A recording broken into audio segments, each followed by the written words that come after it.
मंगलाचरण। मंगलाचरण आप सभी की स्क्रीन पर आ रहा है। आप और हम सभी हाथ जोड़कर विनय पूर्वक मंगलाचरण करते हैं।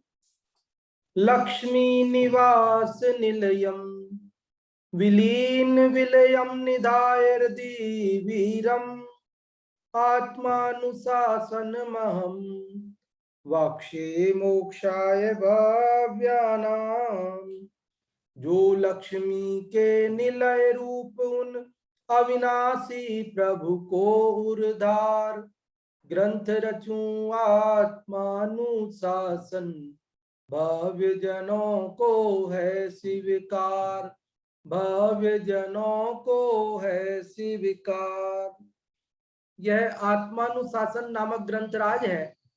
आज से लगभग 1300 वर्ष पूर्व आचार्य गुणभद्र देव द्वारा संस्कृत भाषा में इस ग्रंथराज की रचना हुई।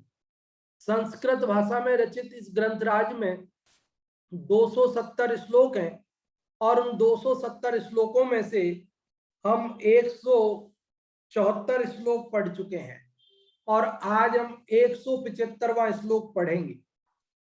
आज इस 175वें श्लोक को प्रारंभ करने से पूर्व कल जो हमने 174वां श्लोक पढ़ा था, यदि आप में से कोई उस श्लोक को सुनाना चाहते हो, किसी ने याद किया हो या उसका भाव बताना चाहते हो, तो हम आपको आमंत्रित करते हैं रेज हैंड करने के लिए।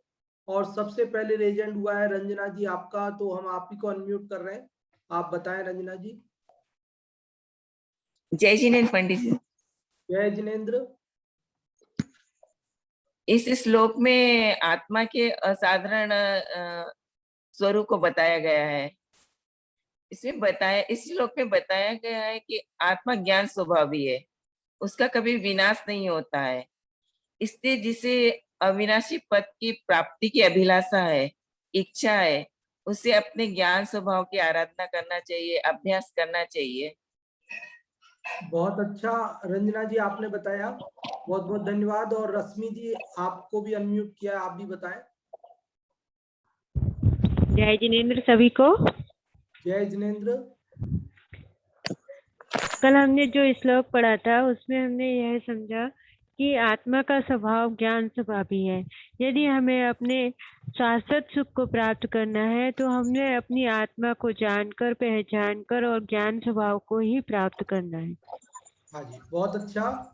तो देखिए, अभी तक जो पिछले 3 श्लोकों में 71, 72, 73 में चर्चा चल रही थी कि आत्मा और जगत के समस्त पदार्थ अनेकांतात्मक है, वस्तु का स्वभाव अनेकांतमय है, उत्पाद व द्रव्य युक्त है। तो प्रश्न ये उठा कि भाई सभी द्रव्य समान उत्पाद व द्रव्य रूप है, तो हमें अपने आत्मा की पहचान जिससे होवे, अन्य के अंदर जो लक्षण ना हो और केवल आत्मा के अंदर हो, तो उसकी बात 174वें श्लोक में करी और कहा कि आत्मा ज्ञान स्वभावी है। ज्ञान जीव को छोड़कर अन्य किसी भी द्रव्य में नहीं है और स्वभाव का कभी नाश होता नहीं है, इसलिए हमें अपने स्वभाव में ही अपनापन करना चाहिए। अन्य पर द्रव्य में, पर वस्तु में अपनापन नहीं करना चाहिए। अनादि से हम शरीर आदि पर द्रव्यों में अपनापन कर रहे हैं, ये मेरे हैं, ये मैं इनका हूं। लेकिन यहाँ कह रहे ज्ञान, अगर अपने को शाश्वत पद की प्राप्ति करना है तो जो शाश्वत है अपना ज्ञान स्वभाव, उसमें ही अपने को अपनापन करना चाहिए, उसी की भावना भानी चाहिए। इसकी चर्चा विस्तार से कल अपन ने की। आज अपन 175वां श्लोक क्रम प्राप्त है, जल्दी से उसी पर चलते हैं। 175वां श्लोक आप सभी की स्क्रीन पर आ चुका है। देखिए, ये 175वां श्लोक है, छोटा सा अनुष्टुप छंद है, लेकिन बात इसके अंदर भी बहुत महत्वपूर्ण कहने जा रहे हैं। छोटे छोटे से दोहे जैसे श्लोक हैं और बात बड़ी बड़ी आचार्य गुणभद्र स्वामी इनके अंदर कहते हैं। देखिए, अपन पढ़ते हैं इसे। ज्ञानमेव फलम ज्ञाने ननु श्लाघ्य मनस्वरम अहो मोहस्य माहात्म्यम मन्यदप्यत्र मृग्यते।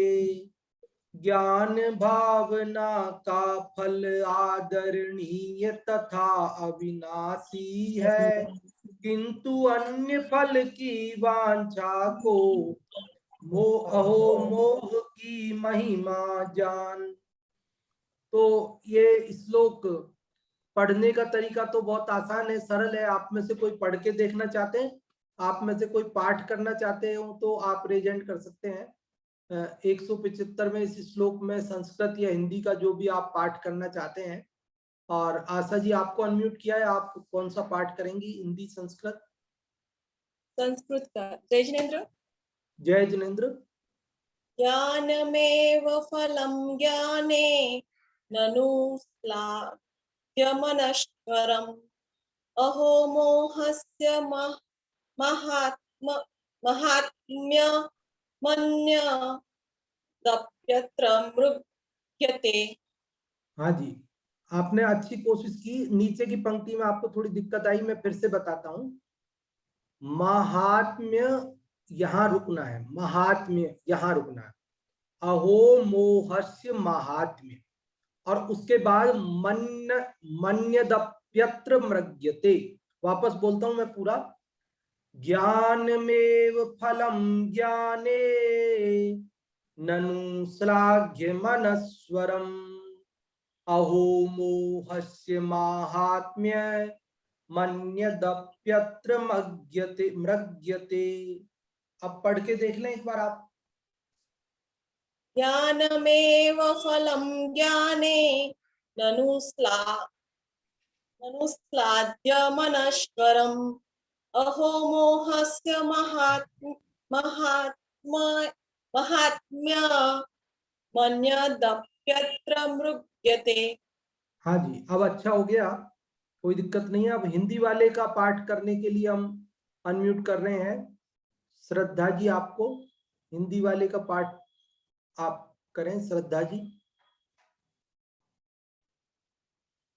ज्ञान भाविना का फल आदरणीय तथा अविनाशी ज्ञान, किंतु अन्य फल की वांछा को अहो मोह की महिमा जान।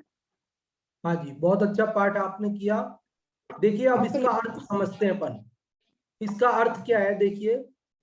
ज्ञानम एव फलम ज्ञाने, ज्ञानम एव ज्ञान ही, ज्ञानम मतलब ज्ञान, एव मतलब ही, ज्ञानमेव मतलब ज्ञान ही, फलम फल है, ज्ञाने ज्ञान का फल क्या है, ज्ञान ही है। ननु निश्चय से, श्लाघ्यम अनस्वरम, जो ज्ञान फल है ना उसका, ज्ञान का, वो कैसा है। ननु मतलब निश्चय से, श्लाघ्यम, श्लाघ्यम मतलब प्रशंसनीय, श्लाघ्य मतलब प्रशंसनीय, और अनस्वरम, अनस्वरम मतलब अविनाशी, कि ज्ञान का फल प्रशंसनीय और अविनाशी ज्ञान की प्राप्ति है।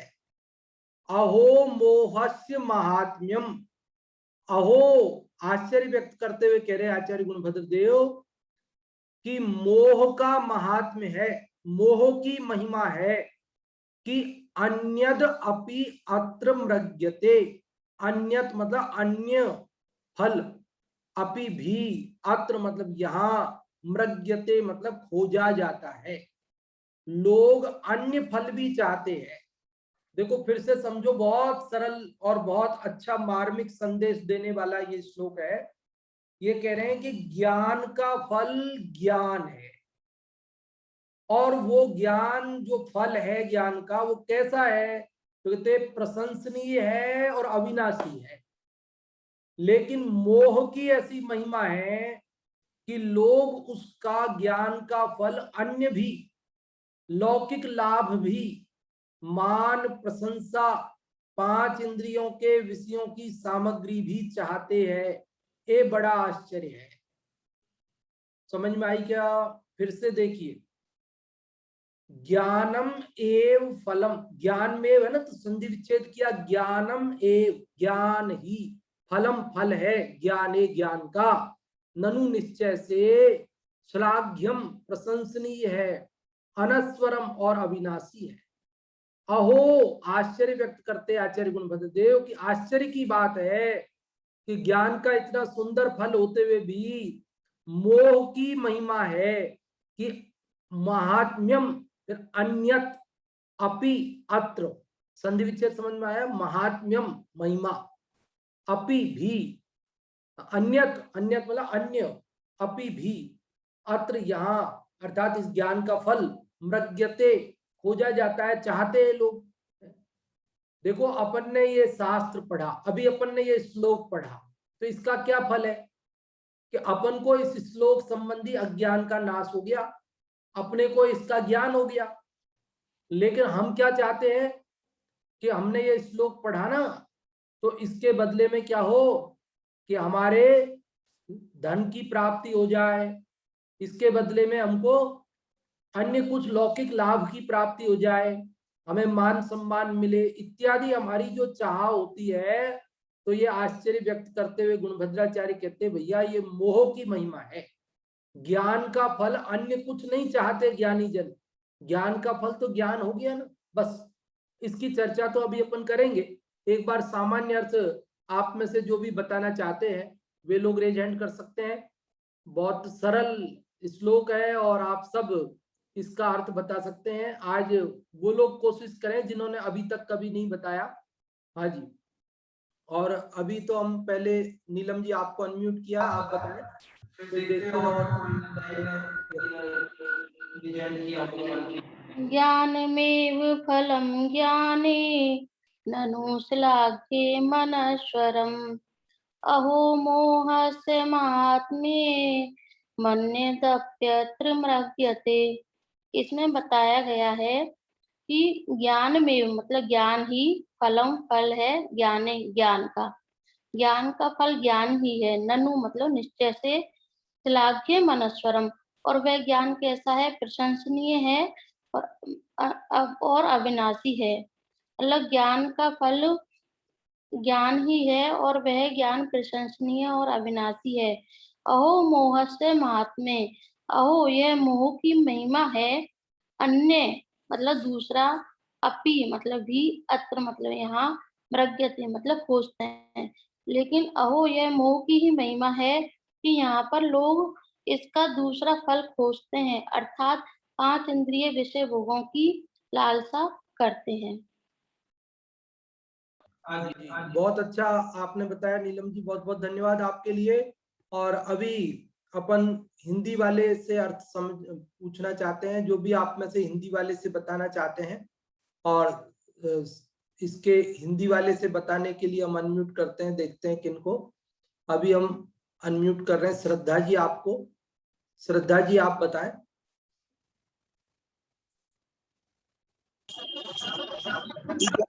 ज्ञान ज्ञान भावना का फल ज्ञान है, यानी ज्ञान का फल ज्ञान है और वह आदरणीय और अविनाशी है।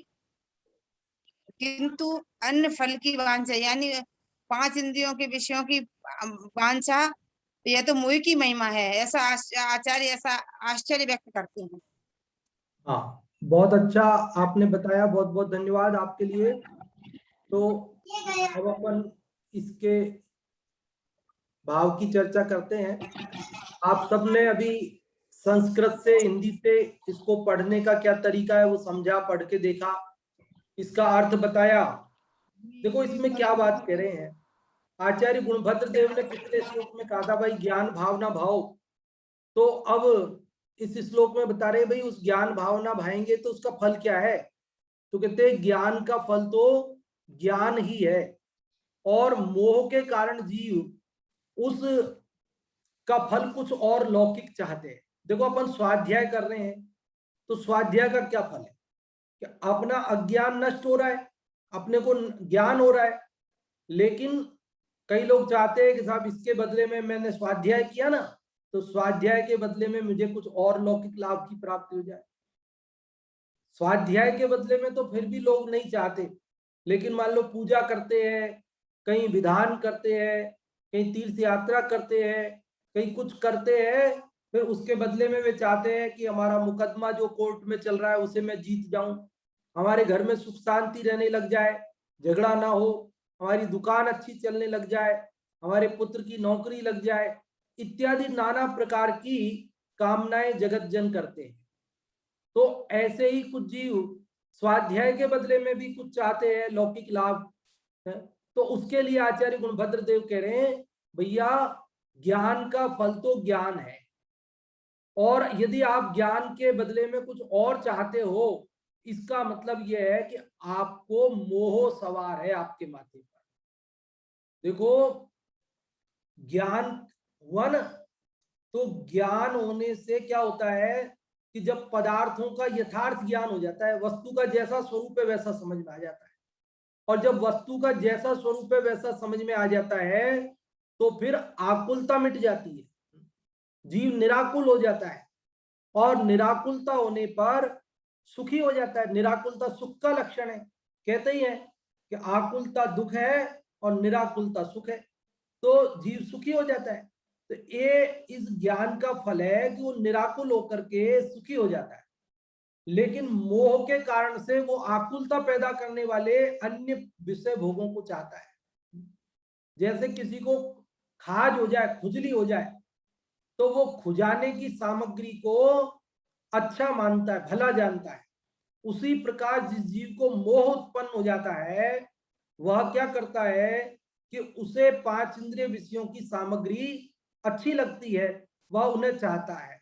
लेकिन सचमुच ज्ञानी जीव तो ज्ञान का फल अन्य कुछ नहीं चाहते हैं, क्योंकि ज्ञान का फल सचमुच ज्ञान है। ज्ञान का फल ज्ञान है, मतलब एक तो तात्कालिक फल होता है और एक त्रैकालिक फल होता है। मतलब एक तो तुरंत मिल जाए और एक बाद में मिले। तो तात्कालिक फल क्या है, जैसे अभी अपन ने स्वाध्याय किया, तो तात्कालिक फल है तत्संबंधी पदार्थों का ज्ञान। भाई जिस पदार्थ को जाना, उस पदार्थ का ज्ञान मिट गया, उसका ज्ञान हो गया। और बाद में क्या होगा कि सर्व पदार्थों का ज्ञान, केवल ज्ञान हो जाएगा, सर्वज्ञता हो जाएगी। क्योंकि जो ज्ञान की आराधना करते हैं उन्हें ऐसा ज्ञान प्रकट होता है कि जिसमें लोकालोक झलकता है। तो जब केवल ज्ञान हो जाएगा तो जगत के समस्त पदार्थ स्पष्ट झलकेंगे। अभी तो हमने जितना ज्ञान किया उतने पदार्थों का ज्ञान हुआ, लेकिन परंपरा से कालांतर में क्या होगा कि हमें सर्वज्ञता, केवल ज्ञान प्रकट होगा और उसमें सारा जगत हमारे ज्ञान का विषय बनेगा। तो इस प्रकार से इस 175वें श्लोक में आचार्य गुणभद्र देव ये कह रहे हैं कि देखो ज्ञान का फल ज्ञान है, अन्य किसी प्रकार की चाह नहीं रखो। अन्य प्रकार की चाह रखना वह मोह का फल है, मोह की महिमा है। देखो एक बात आप सब में से कई लोगों को मालूम होगी जिन्होंने भी मोक्ष मार्ग प्रकाशक का स्वाध्याय किया हो। पंडित टोडरमल जी ने मोक्ष मार्ग प्रकाशक के तीसरे अधिकार के अंत में पेज नंबर 70 पर एक हेडिंग लिखा है, दुख का सामान्य स्वरूप। क्या लिखा है? दुख का सामान्य स्वरूप। वहां दुख का सामान्य स्वरूप में उन्होंने 4 प्रकार की इच्छाएं बताई है। कितने प्रकार की? 4 प्रकार की इच्छाएं। उनमें पहली इच्छा है विषय ग्रहण की, जानने की इच्छा। इसको ऐसी इच्छा होती है कि मैं रंग देखूं, मैं शब्द सुनूं, मैं इसे चख कर देखूं, मैं इसे सूंघ कर देखूं, इसे मैं छू कर देखूं, मतलब इसे जानने की इच्छा होती है। और जब तक जान नहीं पाता तब तक आकुलता रहती है, तब तक दुखी रहता है। समझ में आई बात? और दूसरी उन्होंने बताई कसाय के अनुसार कार्य करने की इच्छा। इसके मन में क्या होता है? कसाएं उत्पन्न होती है। कभी क्रोध उत्पन्न होता है, किसी का कुछ बुरा करने की इच्छा होती है। कभी मान उत्पन्न होता है, ये अपने को बड़ा सिद्ध करना चाहता है। मायाचार से अपना कार्य सिद्ध करना चाहता है। लोभ से जगत के पदार्थों को इकट्ठा कर लेना चाहता है। तो ये कसायों के अनुसार कार्य करने की इच्छा होती है। और जब तक कसाय के अनुसार कार्य नहीं हो पाता तब तक क्या करता है कि आकुलित होता है, दुखी होता है। तीसरी प्रकार की इच्छा बताई पाप के उदय की। मतलब पाप के उदय में जैसे रोग हो गया तो उस रोग को दूर करना चाहता है। पाप के उदय में जो रोग आदि हो जाते हैं उन्हें दूर करने की इच्छा होती है। और जब तक दूर नहीं होए तब तक आकुलता रहती है, दुखी रहता है। और चौथी इच्छा है पुण्य के उदय की इच्छा। पुण्य के उदय का, पुण्य का उदय क्या कि पुण्य के उदय में सामग्री तो मिल गई, विषय सामग्री मिल गई, लेकिन अब उस विषय सामग्री को एक साथ नहीं भोग सकता ना, तो हवट्टे मारता है। कि ये भी भोग लूं, ये भी भोग लूं, ये भी खा लूं, ये भी पी लूं, वहां भी घूम आऊं, यहाँ भी चला जाऊं, वहां भी देख लूं। जैसे सब मन पसंद भोजन थाली में हो तो कभी मीठा खाता है, कभी नमकीन खाता है, कभी पानी पीता है, कभी मतलब अरे सब मिल गया तसल्ली से खाना भाई। लेकिन पुण्य के उदय से जो सामग्री मिल गई है उसे सबको फटाफट भोग लेना चाहता है और भोग पाता नहीं, क्योंकि एक समय में एक ही चीज को भोग सकता है, सभी चीजों को एक साथ नहीं भोग सकता है। तो ऐसी स्थिति में क्या होता है कि उसे जब तक भोग नहीं पाता आकुलता रहती है और इस प्रकार से बहुत दुखी रहता है। तो आपको समझ में आई बात? जिन लोगों ने पढ़ा है उन्हें तो तुरंत समझ में आ गई होगी, जिन्होंने नहीं पढ़ा हो उन्हें भी समझ में आ गई होगी कि दुख का सामान्य स्वरूप 4 प्रकार की इच्छाएं हैं। पहली विषय ग्रहण की या जानने की इच्छा, दूसरी कसायों के अनुसार कार्य करने की इच्छा, तीसरी पाप के उदय में रोग आदि होते हैं उन्हें दूर करने की इच्छा, और चौथी पुण्य के उदय में जो सामग्री मिली है उसे जल्दी से सबको भोग लूं ऐसी इच्छा। ये 4 प्रकार की इच्छाएं दुख का सामान्य स्वरूप बताई उन्होंने, पंडित जी टोडरमल जी साहब ने। तो उसमें पहली ही इच्छा सबसे पहले कौन सी ली? जानने की इच्छा।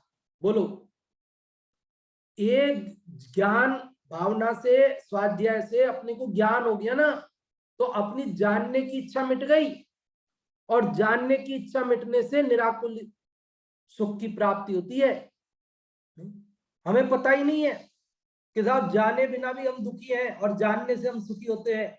हमें तो लगता है कुछ खाने पिए तो घूमे फिरे तो सुख मिले।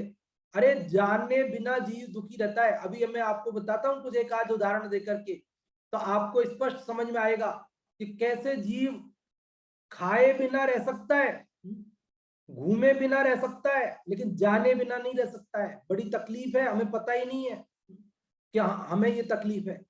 देखो हम बताते हैं आपको एक उदाहरण देकर के कि आप थोड़ी थोड़ी देर में व्हाट्सएप चेक करते रहते दिन भर में। आपको लगता है हर घंटे आधे घंटे में देखते देखा क्या आया मैसेज, किसका क्या आ गया, क्या खबर आई है। अब बताओ, मान लो आपको टाइम नहीं मिला, आप देख नहीं सको मोबाइल, एक दिन तक आप चेक नहीं कर सको, 12 घंटे 6 घंटे 8 घंटे चेक नहीं कर सको, या 2 दिन तक चेक नहीं कर सको, तो आपको कैसी आकुलता होती है? अरे व्हाट्सएप तो चेक ही नहीं कर पाया, पता नहीं क्या आया उसमें, पता नहीं क्या आया होगा, देखा ही नहीं, टाइम ही नहीं मिल रहा है। जो अखबार पढ़ते हैं, जिन्हें अखबार पढ़ने की आदत है ना, तो एक दिन अगर अखबार नहीं आता है, साल में 4 ही तो छुट्टी रहती है, दिवाली की, होली की, 15 अगस्त और 26 जनवरी की। 4 ही तो अवसर रहते ऐसे होते हैं जब अखबार नहीं आता, बाकी तो अखबार आता है 12 महीने। लेकिन वो 4 दिन भी चैन नहीं पड़ती जो पढ़ने वाले हैं।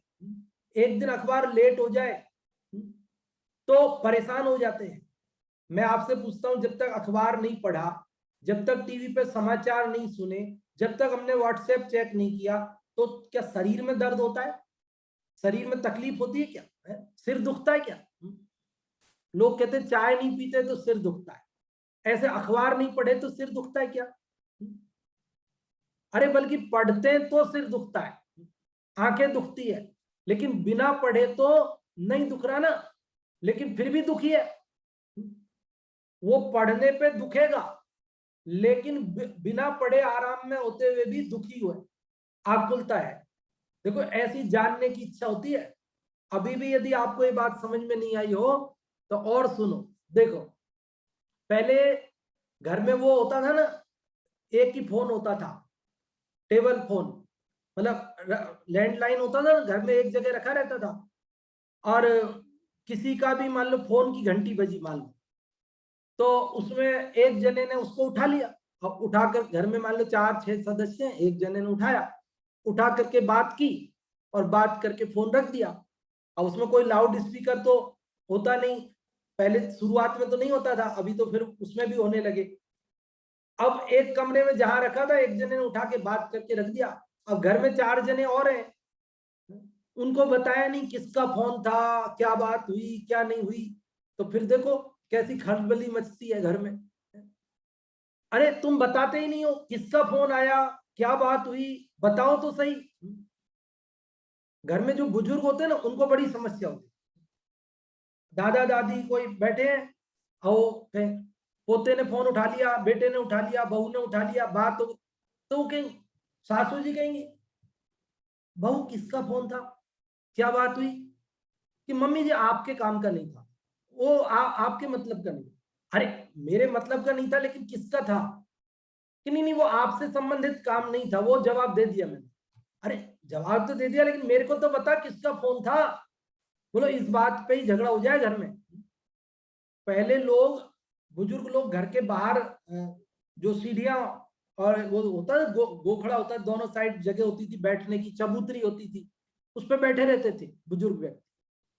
और कोई भी घर में घुसे या घर से जाए तो उनको बता के जाना चाहिए कहाँ जा रहा है।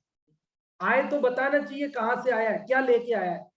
अगर जा रहा है चुपचाप चला गया, और आ रहा है और चुपचाप घर के अंदर घुस गया, थैली में क्या लेके आया बताया नहीं, तो खाना नहीं पचता दादाजी। दादाजी कहेंगे आजकल के बच्चे सुनते ही नहीं है, हमें बताते ही नहीं है, हमें पता ही नहीं कहाँ जा रहे हैं, कब आ रहे हैं, क्या ला रहे हैं, क्या खा रहे हैं, हमें कुछ पता नहीं।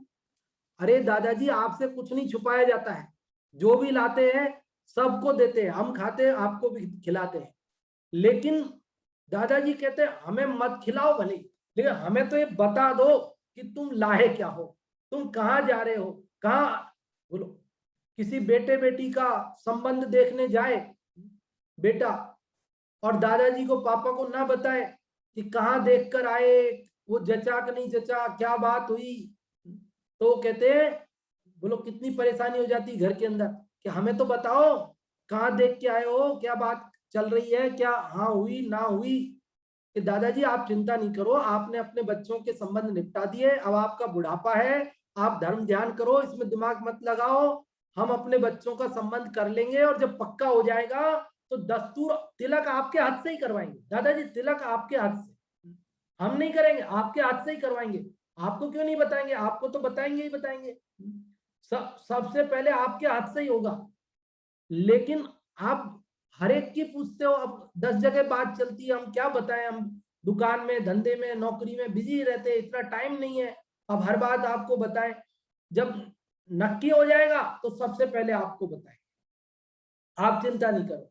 लेकिन दादाजी को इतने में सबर होता है, वो कहते हैं नहीं नहीं नहीं, वो हो नहीं हो, जो कुछ भी हो, लेकिन हमें तो बताओ। तो ऐसा स्वरूप है, बोलो ये जानने की इच्छा ऐसी है, जब तक जीव जान नहीं पाए तब तक आकुल व्याकुल रहता है।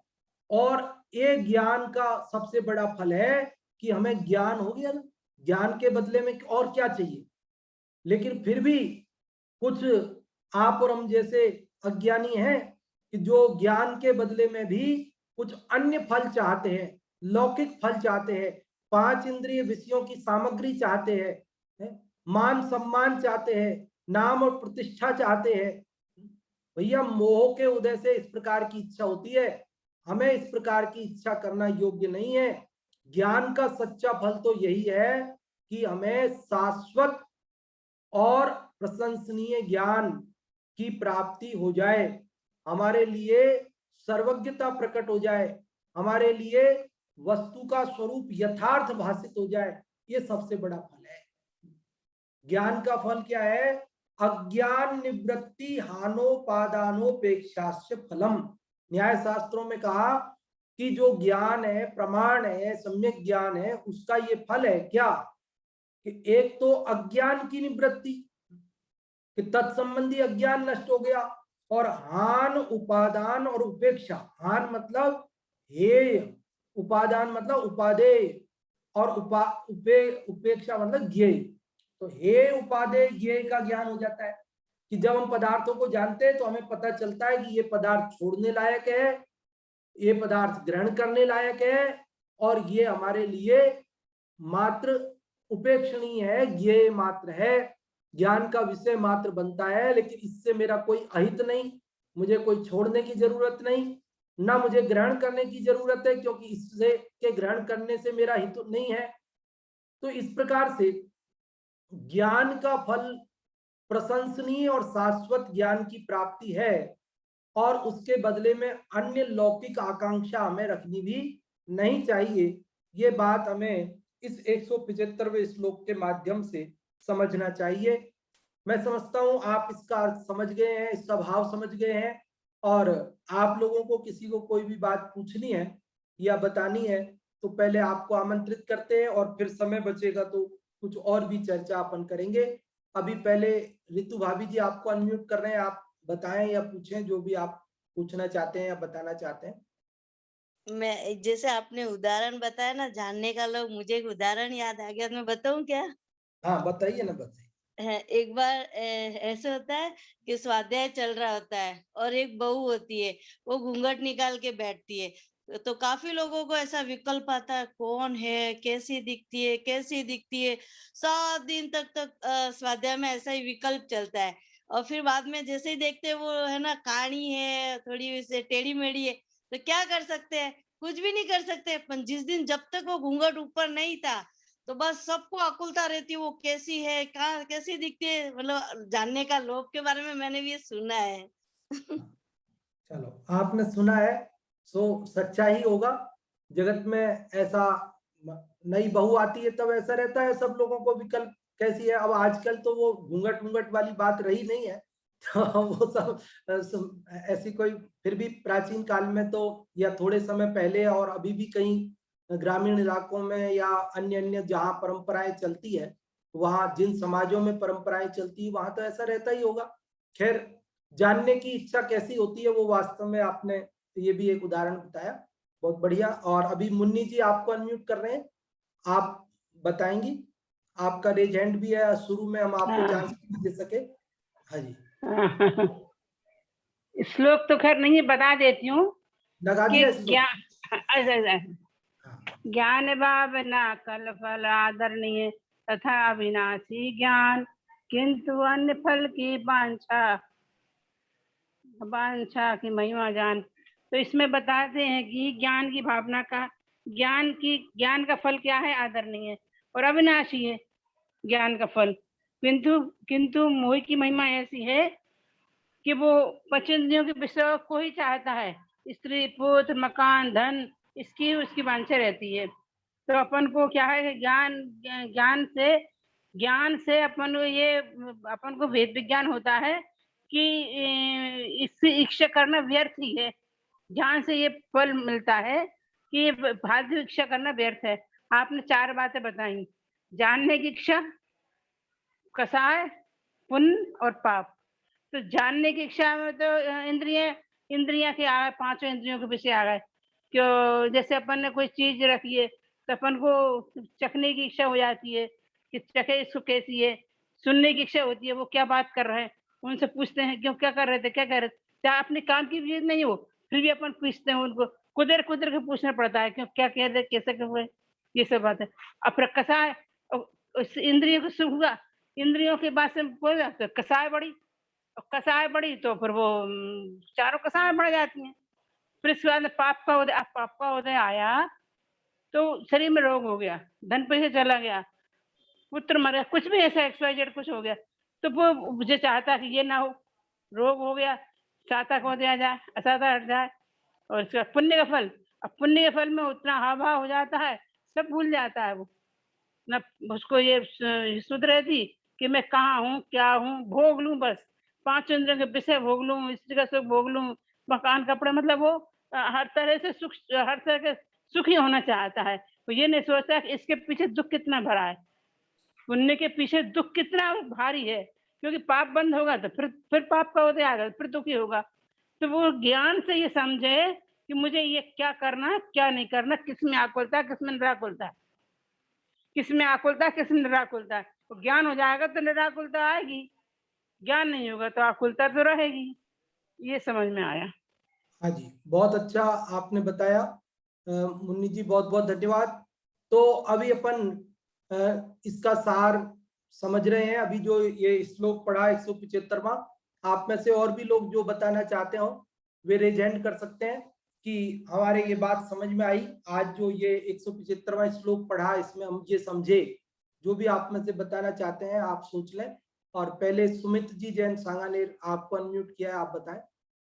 हाँ जी, जय जिनेंद्र। जय जिनेंद्र। आज वाले श्लोक में हमने ये सीखा है कि जो हमारे ज्ञान का फल है, यानी कि जो हम स्वाध्याय आदि करते हैं, उसका फल हमको ये मिलता है कि हम तत्व का निर्णय कर पाते हैं। हे उपादेय का जो हमारे दोष हैं या गुण हैं, उनकी हमें पहचान होती है। तो क्या छोड़ने लायक है और क्या ग्रहण करने लायक है, इसकी हमें पहचान होती है। और इससे हमारे को क्या है कि तत्व का निर्णय होता है, तो उससे हमको निराकुलता बढ़ती है, आकुलता मिटती है, तो उससे हमें सच्चा सुख प्राप्त होता है। और जीवन में सहजता आती है। ज्ञान जैसे जैसे ज्ञान बढ़ता है तो सहजता आने लग जाती है। लेकिन फिर भी यदि कोई उस शास्त्र आदि को पढ़ के या कोई भी शुभ क्रिया को करके यदि लौकिक वांछा ही करे, तो उसको मोह की महिमा जाननी चाहिए। तो यहाँ पर हमें जो भी स्वाध्याय आदि है, उसका फल, ज्ञान का फल, जो उत्तरोत्तर वृद्धि है ज्ञान में, उसी का फल जानना चाहिए। हाँ जी, बहुत अच्छा सुमित जी आपने बताया कि ज्ञान का फल ज्ञान है, सहजता आती है। अभी सहजता का विषय भी बहुत चर्चित है और आप सब समझ पा रहे हैं कि ये स्वाध्याय से सहजता जीवन में आती है, आकुलता मिटती है और दुख मिटता है। और भी लोग जो बताना चाहते हैं रेज हैंड कर सकते हैं कि आपको ये इस श्लोक के अंदर क्या समझ में आया। हाँ जी, अन्यथा छोटे छोटे प्रश्न बनाकर एक दो मैं पूछता हूं, जो भी आप में से उसका उत्तर देना चाहे रेज हैंड कर सकते हैं। अभी हमने ये 175वां श्लोक पढ़ा, इसमें जो बात बताई गई है उसी के आधार पे एक प्रश्न है हमारा छोटा सा कि ज्ञान का सच्चा फल क्या है। ज्ञान का फल क्या है, जो भी आप में से बताना चाहते हैं वे रेज हैंड कर सकते हैं। ज्ञान का फल क्या है? हाँ जी, ज्ञान का फल इस श्लोक में बताया गया है। आप में से जो भी बताना चाहते हैं ज्ञान का फल, वे रेज हैंड कर सकते हैं। और इसका उत्तर हम नीलम जी आपसे ले रहे हैं, आप बताएं।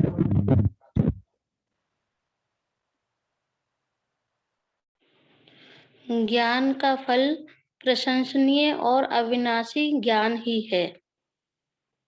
बहुत अच्छा आपने बताया, ज्ञान का फल प्रशंसनीय और अविनाशी ज्ञान ही है।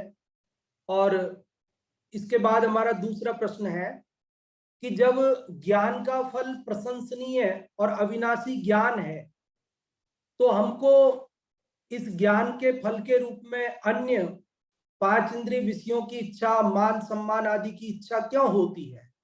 हमारा प्रश्न वापस सुने कि जब ज्ञान का असली फल प्रशंसनीय और अविनाशी ज्ञान ही है, तो हमें इस ज्ञान के फल में बदले में लौकिक कामनाएं, मान सम्मान आदि की, अन्य 5 इंद्रिय विषयों की कामना, इच्छा क्यों होती है? उसका उत्तर जो भी आप में से बताना चाहते हैं। प्रियंका जी, आपको अनम्यूट किया, आप बताएं। मोह के कारण, हमें मोह के कारण लौकिक सुख की इच्छा होती है। हाँ, बहुत अच्छा आपने बताया कि मोह के कारण अपने को इस प्रकार की लौकिक कामना होती है, क्योंकि मोह में जीव अंधा रहता है, वस्तु स्वरूप को नहीं समझता है और विपरीत इच्छाएं करता है। जब ज्ञान का फल ज्ञान होते हुए भी और हम तुच्छ फल उसके बदले में चाहते हैं, ये हमारी अज्ञानता मोह के कारण से है। बहुत अच्छा प्रियंका जी आपने बताया। और अभी हमारा अगला प्रश्न है कि यहाँ पर अपन ने इसी प्रसंग में दुख का सामान्य स्वरूप पंडित टोडरमल जी के मोक्ष मार्ग प्रकाशक के तीसरे अधिकार के अंतिम प्रकरण पेज नंबर 70 की चर्चा की थी। उसमें दुख के सामान्य स्वरूप में कितने प्रकार की इच्छाएं बताई गई है। अभी आपको नाम नहीं बताने, केवल कितने प्रकार की इच्छाएं बताई गई है, संख्या मात्र बतानी है। सरलतम प्रश्न बनाया है ये इसलिए कि जो लोग नहीं बताते हैं वे लोग भी बताएं कितने प्रकार की इच्छाओं की चर्चा आई वहां पर। दुख के सामान्य स्वरूप में कितने प्रकार की इच्छाओं की चर्चा आई है, जो भी आप में से बताना चाहते हैं। विनय कुमार जी जैन के नाम से जो आईडी है उसे अनम्यूट किया, आप बताएं कितने प्रकार की इच्छाएं आई है। जी, दुख के स्वरूप में 4 प्रकार की इच्छाएं बताई हैं। विषय ग्रहण करने की इच्छा, कसायजन्य इच्छा, पाप के उदय में होने वाली इच्छा और पुण्य के उदय में होने वाली इच्छा। हाँ जी, बहुत अच्छा, आपने 4 प्रकार की इच्छाएं बताई है, संख्या भी बताई, साथ में चारों के नाम भी बताए हैं। कि पहली इच्छा होती है विषय ग्रहण की, मतलब जानने की इच्छा। विषय ग्रहण मतलब क्या? जानना है। ये वर्ण देखने की इच्छा, शब्द सुनने की इच्छा, गंध सूंघने की इच्छा, स्पर्श को स्पर्शित करके देखने की इच्छा, ये गर्म है कि ठंडा है, कोई काम नहीं है, लेकिन चीज रखी है ये गर्म है ठंडी है। और वैसे अरे तेरे को खाना है क्या, कुछ काम है क्या, नहीं कुछ काम नहीं है, लेकिन गर्म है ठंडी, बस इतना देखना है। वैसे ही इच्छा, अरे कहीं गर्म हुई, तुमने हाथ लगाया और जल गई तो, लेकिन बस ऐसी इच्छा होती है कि ये कैसी है। तो हर चीज को जानना चाहता है। और दूसरे प्रकार की इच्छा होती है